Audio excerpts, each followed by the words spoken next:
What if you had a lot of questions regarding your gender? And what if you had a lot of questions regarding your ability to be authentic, and how that authenticity would impact your community, your creative community, and otherwise? I am thrilled to be chatting today with Angelo Brown. This is a story of voice, a story of courage, not to mention that he is also a MARTY Award nominee for emerging literary art.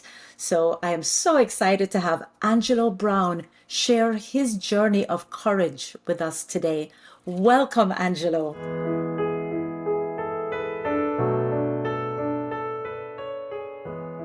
Thank you for having me. This is awesome.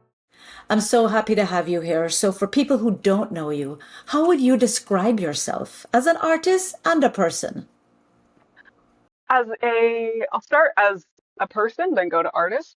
As a person, I would describe myself as a comfortable presence. And I say that because that's oftentimes what people tell me about myself, that I'm somebody that when you're around them, you start to kind of mellow out. And I've had people be very open to me right out the gate. And so I'm very grateful to be somebody that people feel that they can be close with without worrying about, am I coming on too strong? So I describe myself as comforting. I describe myself as ambitious, to a fault sometimes. Oftentimes I'll go into something being like, I've never done this before. I'm sure I'll nail it. And then I realize I've gotten a bit over my head, but I always end up nailing it anyway. Um, Also, I would describe myself as a bit boastful. um, and then as an artist, I would describe myself as someone in pursuit of beauty at all times. And what beauty means to me specifically, that is yet to be fully realized. Um, but I would see it as, yeah, you gotta know it when you see it when it comes to the idea of beauty. Because sometimes beauty is traditionally what we think of as beautiful flowers or, a graceful dance. But Mhm. sometimes beauty can be um, hanging out with friends at 3 a.m. at an A&W, which is something that I actually did recently. And I saw that moment as beautiful. And my Absolutely. art tries to find uh, a way to embody that idea and then try to translate it to other people.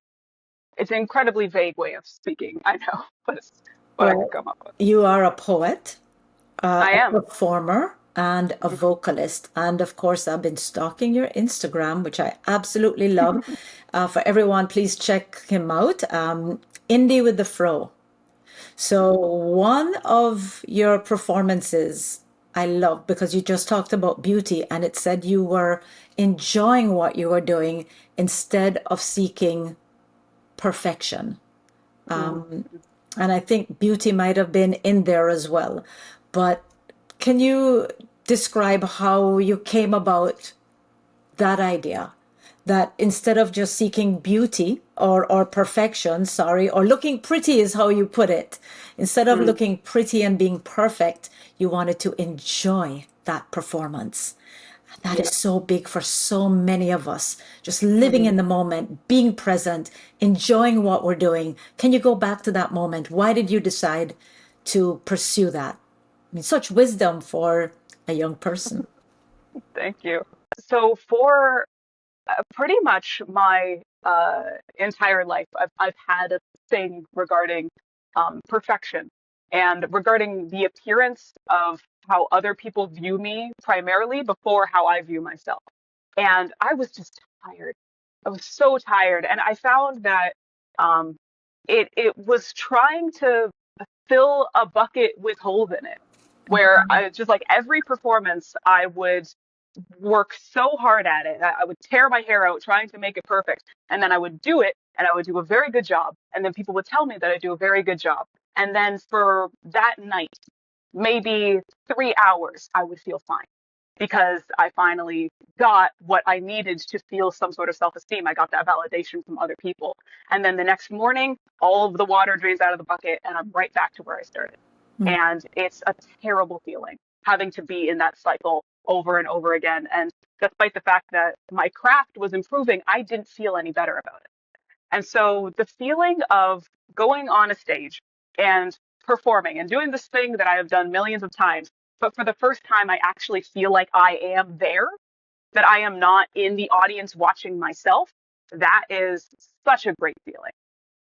I've described to other people before that for a lot of people, they find it surprising when they find out that I have, or I've had, I'm working on it now, but I've had a lot of issues with the self-esteem and self-worth in the past because I seem like somebody who's very, you know, larger than life in a lot of ways when I go on stage. Um, but that was really being on stage was the most invulnerable that I have ever been.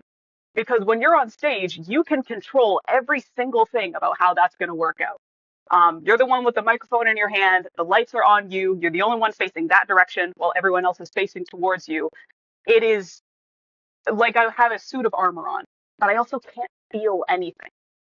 And at that point, why even make art if you can't even feel it? So being on that stage and actually saying, screw it. I don't care if I'm not perfect. I just want to like feel happy for once. Um, and I did, and it was fantastic. And since then, I find that the art itself that I've been making has been leagues better than how it was before when I was chasing perfection because it actually felt real. And when it taps into that emotional part, the vocal performance, whether it be spoken word or singing, is just that much more resonant because it actually has real emotion in I didn't even intend to go there, but this is something I think is really important for other people. How would you advise other young artists or otherwise anyone in general? How do you get from wanting to be perfect and being so focused on that to moving into, I'm going to just enjoy what I'm doing right now in this moment? it. Good question. There's this phrase that I heard sometime last year on Instagram. It was a phrase that got pretty popular in the visual art community because a lot of visual artists also deal with those issues. And it was this phrase that said, "Before you make it perfect, make it exist." Um, and that has really stuck with me, even though I'm not a visual artist, because when you get out of your head and instead of trying to get it exactly right on the first try, you just put whatever out there and then you can polish it up later, it takes off so much of that pressure. Um, and that pressure can be suffocating, really, for a lot of young people. Especially because now we live in a a social age where we have basically like two worlds. We have the physical world and then we have the digital world. And the digital world is so curated and so polished Yes. to like a mirror finish to the point where anybody that is just beginning, if they just look up spoken word poem or they just look up art in general in any of the capacity that they're planning on going into, they will see the finished, polished project. And that's all they will see because that's all the algorithm will push. And so it can really get in your head. So I think that that would be my primary piece of advice for anybody getting into it. Before you try to make it perfect, just make it exist. I love And that. then you can always go back to it later. I love that because that applies to writing, which I do, but it applies to pretty much everything as well. Musicians will also need to put something out there. That's amazing advice. And talking about the digital world and that's curated and the regular world, you went through a really huge transition for yourself, I and did. you came out first to your family and friends, but you also came out on social media. How Mhm. has that been for you? Can you take us through the evolution of what you are going through? It has been surprisingly positive. I thought that given, the current landscape of lawmakers around, North America and Europe and this big push of like anti-trans misinformation, I thought that it was going to be a lot worse. But I am very fortunate enough to have surrounded myself with a community of people that don't really care about that. But like I said at the top, I feel like it's going to take a little bit longer for me to be able to assert this part of myself. Because it's one thing to be able to say it once, and especially like in a video where, I have that sense of distance. I can script out my entire, coming out. But it's the little management afterwards, the repeating, the sorry, I actually go by this, I actually use these pronouns, that that can become the part that's actually really difficult to handle. Also, because you don't really know how people are going to respond. Um, Luckily, I've gotten some pretty all right responses, but um, other times people have kind of just looked at me a little bit strangely. Um, but all in all, pretty good so far. I would say of all of the coming out journeys, like especially early on, of all the coming out journeys, I got a really good one, and I am very grateful for that. That's great news. And we had a chance to chat before the program, and it was so great to find out that your family was so open and accepting. So that was wonderful. Hmm. But now I want to talk Yes. about the fro Okay. because we know that it does take courage to wear a fro. I mean, it shouldn't, but the first time I decided to go curly, and just really let my hair be itself. People told me that I was brave, so maybe now I'm thinking it's brave. I don't know. It shouldn't be brave. It shouldn't be an act of courage to wear your hair naturally. It should just be a nothing, you know? Hmm. But Yeah. you have done it even before you Hmm. came out now, and it's beautiful. But a lot of Thank you. women, men, both still have Hmm. issues with their natural hair. You Right. know, it's a whole conforming to what is professional or conforming to what they think looks good. Hmm. And as I said, you have a lot of wisdom for a young person. How did you do it? How did you just get that courage to be yourself, to be you unapologetically?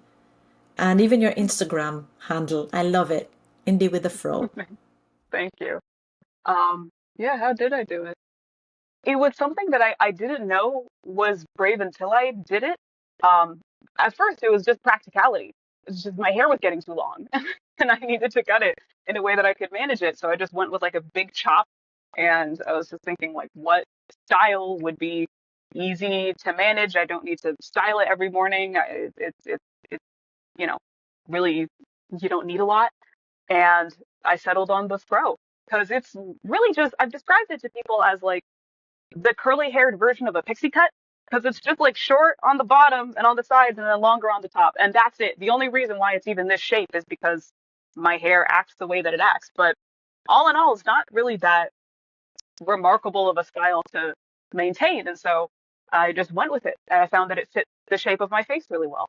Um, but then after that, people kept asking me if it was real. And I found that really surprising because I'd never gotten that question in my life. I've been wearing my natural hair my entire life. And I really have to shout out my mom for that because she's the one who made me wear it natural my whole life. That's Um, awesome. I have two older sisters, and when they were both really young, they, straightened their hair, and um, I can still smell the burning argan oil from the hair straightener in the morning. Not a good Um, smell. Not a good smell. And so when I became a teenager and I was like, I want to try straightening my hair. I want to try dyeing my hair. When I was a teenager, I was really into anime. So I wanted to dye my hair all these crazy colors. And my mom would be like, all right, but you're going to wreck your hair if you do. So I was like, maybe I won't. And so I just grew up with in an environment that never shamed curly hair and never stigmatized it.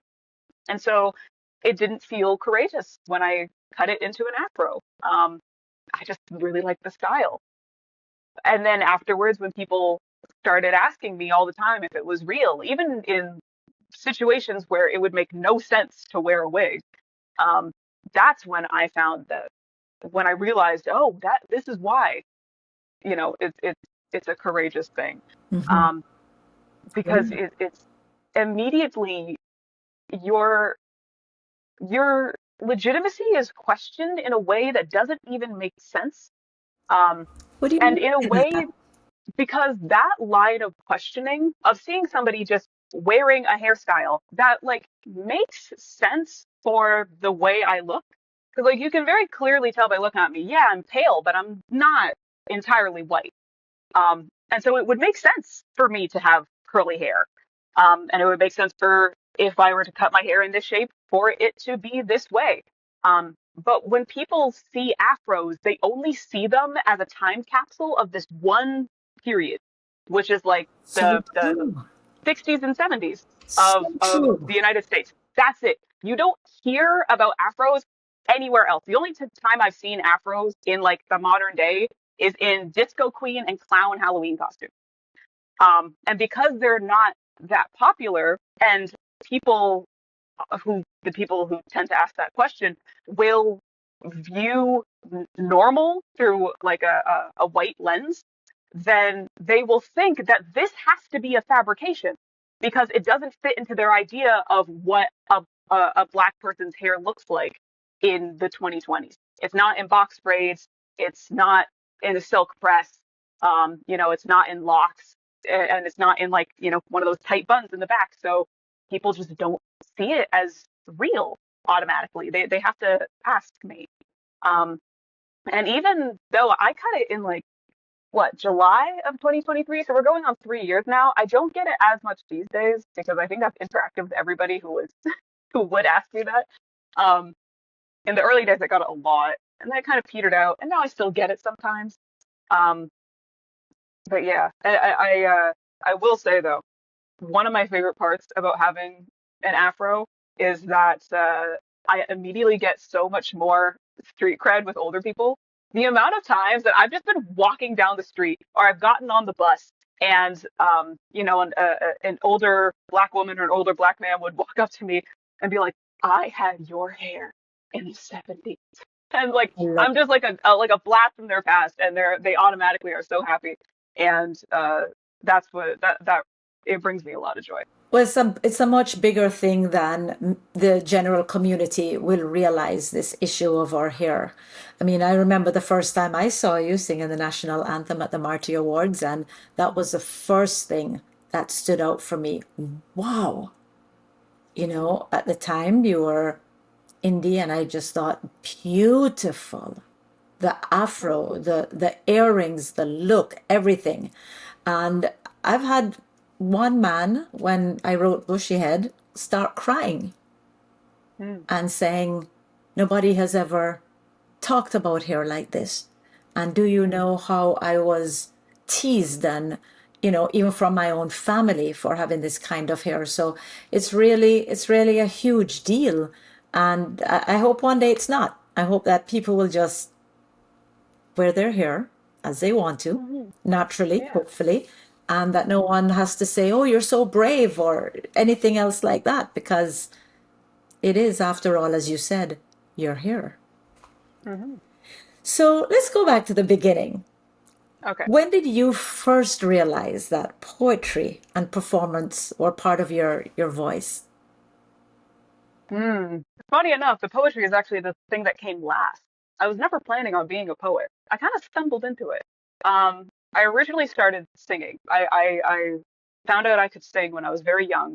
I haven't gone to any classes for it. It was mainly just in, elementary school. I was part of the choir and I liked it. Um, and most of it was through mimicry because I grew up watching so many Disney films and movie musicals like Mamma Mia and Chicago were on constant rotation in my house. But I was still in the acting thing, um, and it wasn't until I believe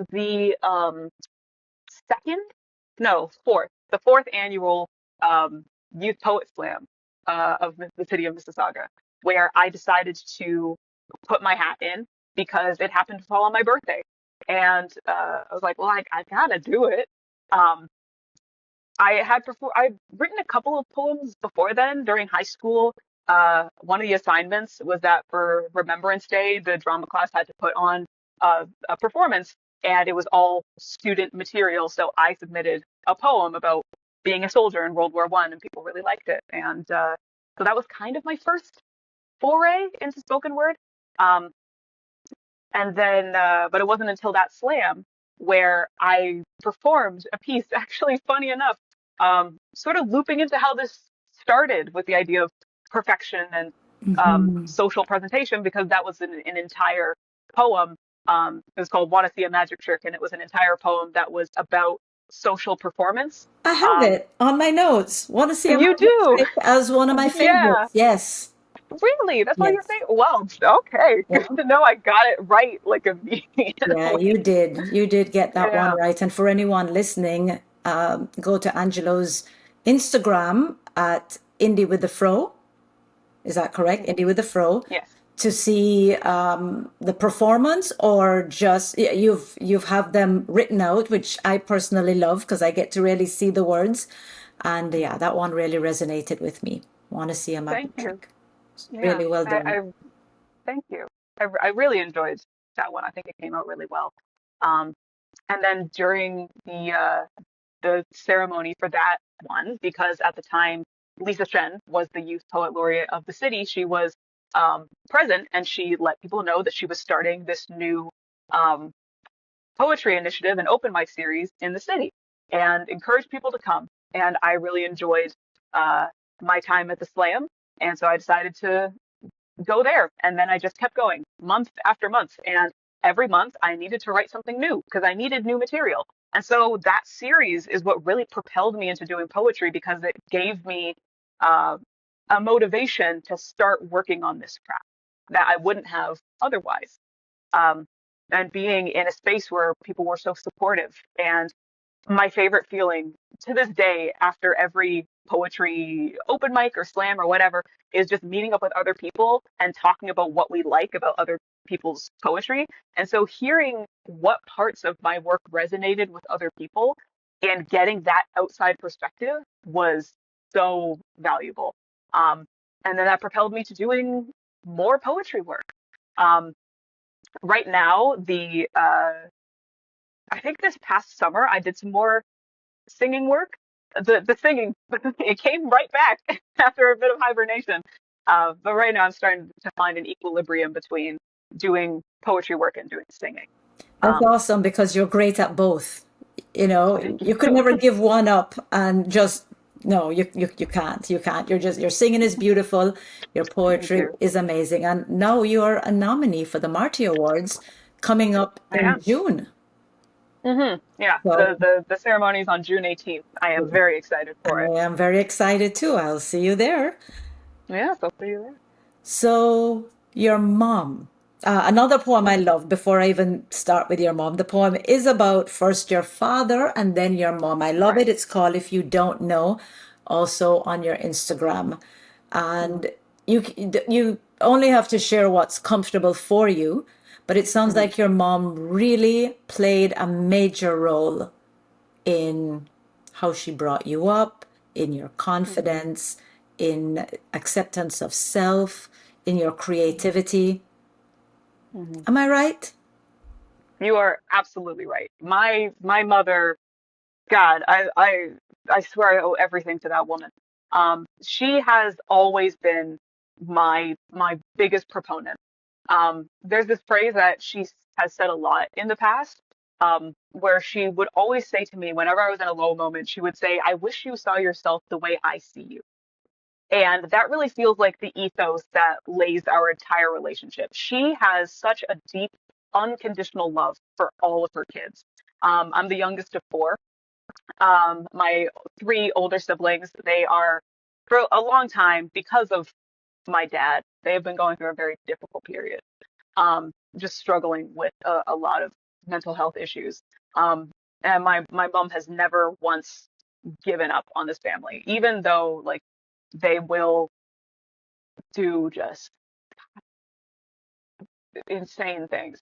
She has always come at her family with unconditional love first and foremost. Hmm. That it's like she has four prodigal sons, where like they will go off and live their life and make all their mistakes, and then when they reconnect with her, she is just there with open arms the whole time, and she has been there with open arms the whole time with me for my whole life, because I never left. I've always been extremely close to her. Um, she has helped me with performances. If I needed to rehearse, she was there to listen. If I needed her to look over a draft, she would. She would give very thoughtful feedback because she's also incredibly intelligent. So Hmm. she's a lot of where I get my intelligence from. And she's just given me so many great lessons. When I first realized that I uh, wasn't a girl, I talked to her about it, and I said, I phrased it as like, oh man, this is going to be a problem for me. Like the fact that I have to handle this now. And she immediately said, well, why is it a problem? And I'm like, well, what if I'm wrong? What if I'm questioning it? And turns out, never mind, I am a girl. And then I have to walk that back. And she's like, well, that's not really a bad thing. It's just the experience of living. Um, I love that. your life and the journey of your life can never be a problem. It is just the way that is the journey that you're on. Um, she's always been a very big proponent of the journey of life and the unexpected places that it can take you. Um, I think there was something else. That But may just be one of the yeah. most important pieces of advice that anyone can give another person. It's just a Mhm, journey you're on, and you can always go back. mhm, yeah. Meaning in anything, in choosing where to live, in pursuing a career. I'm talking about the broader thing of life here. If something is not working out, you can always, in Jamaica we say wheel and come again. Mhm, And it means you just wheel around and start over. mhm. And there's nothing wrong with that. That is amazing advice from your mother. Yeah. Yeah. So let's Yeah. talk about Rising Colors, because this is a pretty Okay. big initiative that you're doing. Mhm. It's all about community here. So what inspired you to create Rising Colors? Um, so for a long time, I've been thinking about putting together some kind of community arts event. Because when last summer I started doing hosting performances, I hosted the Next Gen vocalist competition at the Streetsville Bread and Honey Festival, Which, and by the then way, the later on, previous year you were a winner of the I 2020 was, Next yes, Gen that, competition. yeah, that we forgot to talk about that. Yeah, that's how that singing thing came back. Yes. Lay Okay. dormant for a little while, and then Sorry, continue. uh, yeah. And then I saw that was a thing. I was like, hey, why not? And then I won it. And then so the following year they asked me back to host. I did, and I had a great time. It was my first ever time hosting, and it was fantastic. Um, and then in that August, a couple of months later, the council asked me again if I wanted to host one of the installations of Amphitheater Unplugged. I did, and it was even better. I kid you not. I had so much adrenaline after that I walked home. It was like 10 p.m. I walked an hour and 15 minutes home just because I like couldn't sit still. I was having such a great time.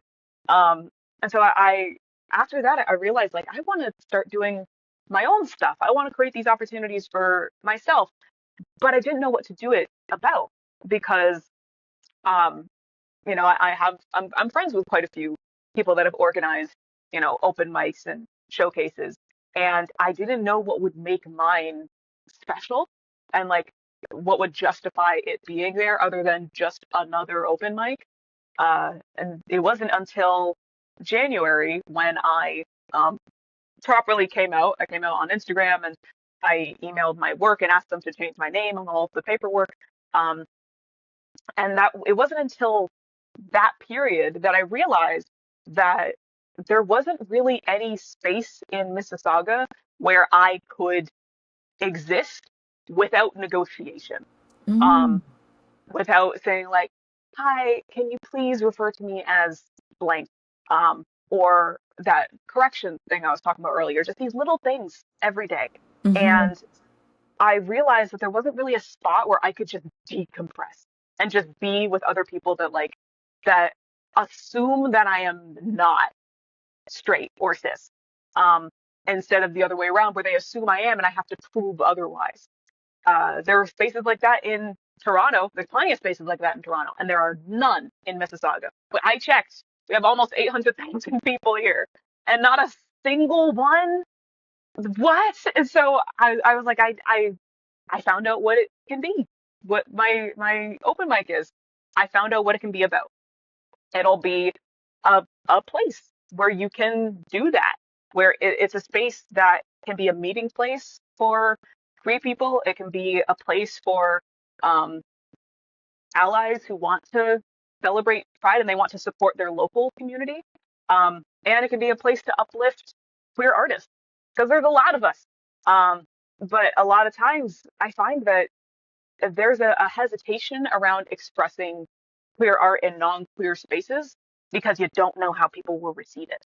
Um, because sometimes they can just receive it, they can receive it well, or they could receive it apathetically because it's not anything that they can relate to. And so being in a place where you feel comfortable to express a part of yourself that you know for certain your audience will resonate with and they'll celebrate you for, I want to give that opportunity to not just myself, but to other people. Right. Um, and I wanted my event to do some kind of social good. And this is the social good that I feel we is very much needed. So there'll be So performances, but also you'll have vendors as well. yes, yeah, I that was a part of the design that wasn't in the original concept. Originally, it was just going to be an open mic, and Hmm. just anybody could show up and sign up, but it would be super chill, low key little thing. And then I had the idea of, well, sometimes, if I go to like West Vocal Jam, Heather's installation, sometimes she has a table where people, like performers, if they have a side thing, they do some art on the side or they have a business, they can promote it. So I'm like, okay, let's do that. And then I was like, well, yeah, okay, what if like even people that aren't performing want to promote their thing? Like, what if they're a visual artist in the audience and they want to? Okay, well, maybe we need like a couple of tables. Okay, but like, what if there's like, what if it's just visual artists that can? And then it just kind of snowballed from there. And now it's an event that's basically formatted where there's going to be the anchor of the performances as the thing that really is centric throughout the night. And then around the audience, there will be art vendors that will be like displaying and selling their work. A lot of it was inspired actually by the format of Stay Woke's annual youth event. I went there last year. I performed some poetry, and I really liked that concept of there being a stage performance and then also a section where you can buy from local artists. Love So that. And we have that to I'm look very forward excited about to it. in Yes, me too. June, right? Yeah, it's on Friday, June 12th at 6:30 in the most unlikely of places, a church auditorium. Very Um, unlikely. Is this going to be an yeah, ongoing thing that you're going to do, or is this a one-off event? I'm hoping for it to be ongoing. That is somewhat hinged on how this first one goes. Okay. Um, because so right now, because it is like the first, I'm not gonna say it's the first of its kind, because I know that like I'm not the first queer person to live in Mississauga. Um, but it is definitely not something that has much of a predetermined audience. It's not like a jam session night at a bar where like people have gone to one, so they know what to expect from the other and they're interested. So right now, it's just a matter of generating that interest for people, and getting the word out and stirring that excitement around it. And then we will see how the night goes. Hopefully, it goes well. Um, and then having that pool of people that have experienced this and know what to expect from it, that can then springboard until into an advancement, whether it be just another copied installation, like that exact same idea, just do it again, or an evolution where we Hmm. can do it but bigger this time. But maybe I should put my foot on the brakes because I have been working on this thing for the past 3 days straight. And so Ah, maybe I shouldn't make it bigger. We'll see how it goes. I'm Yeah, I'm sure it looking will forward to it. go well. And what's next for you? You have so many things on the go. So you're putting on an event, you're performing, you're doing your poetry, you're singing. What's next? What is? I don't have any specific gigs lined up after this. Um, I do want to explore more of what it is like to do freelance artistry. One of the things I'm also hoping with this event that it will give me a lot more of those hard and soft skills in order to really springboard into freelance artistry. Last summer, I was able to take some time off from work to explore that aspect of it, and I plan to do the same thing again um, this next summer. I guess the short answer is nothing. But that's not to say that I'm not going to be doing anything. It's that I'm going to be doing something. I just don't know what it is yet. And I think that that goes more into my general ethos about how I handle life. Hmm. Because when I was growing up, my life was quite unstable. Um, I've never lived somewhere for more than 3 years. I was constantly moving house. I was constantly moving school. Lived in a homeless shelter a couple of times. It's so I learned very, very early on that life will very seldom go the way that you expect it to go. The idea of a 5-year plan feels entirely foreign to me.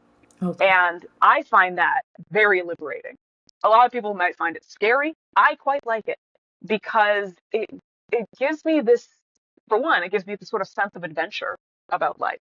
Um, but it also means that I am just open for anything. Um, Last summer went fantastically.